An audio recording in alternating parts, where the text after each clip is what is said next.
Introducing the Queen James Version of the Bible, available on Amazon. All right, let's see it.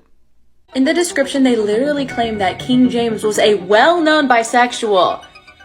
So this is the overwhelming consensus among historians, and this was considered to be a pretty open secret during King James's own day.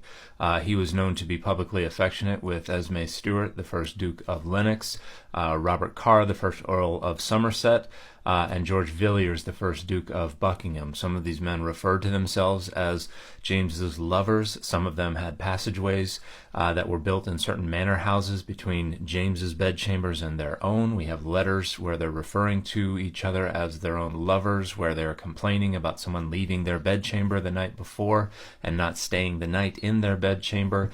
This is not really controversial or really up for much debate. And that is the final line of the description on Amazon. You can't choose your sexuality, but you can choose Jesus. This is a distortion of the Bible, and if you don't have a physical copy of a Bible, you need to get one now, because they are going to rewrite it and keep rewriting it until there's nothing left that's true. So the Queen James Bible has been out for over a decade. And it has not mitigated anybody's ability to access any other translations of the Bible. The notion that you need a hard copy because they're going to get rid of other translations of the Bible is a laughably asinine conspiracy theory. But this creator hasn't really discussed what the Queen James Bible actually does. It's really just a 1769 Blayney edition of the King James Version, the most popular edition that was ever published, and they are only reinterpreting those passages that are commonly used as condemnation of homosexuality. And some of these reinterpretations I would agree with, and some of them I would not. So in Genesis 19, they take the part where it says that we may know them, where the men of Sodom are demanding the two men be let out so that they might know them. It says that we might rape and humiliate them. Now, that's not what the Hebrew says, but that's absolutely the rhetorical force of that statement. That is absolutely what they wanted to do. And if you want more detail on how Genesis 19 is not a story about a homosexual orientation or about same-sex attraction, but the use of the threat of sexual assault against other men as a means of demeaning and debasing, you can see my video number, McClellan 1419. The other passage that I would suggest is accurately interpreting what's going on is Jude 1:7, where it talks about men of Sodom and Gomorrah seeking after strange flesh. And that is reinterpreted to mean angelic flesh in the Queen James Bible.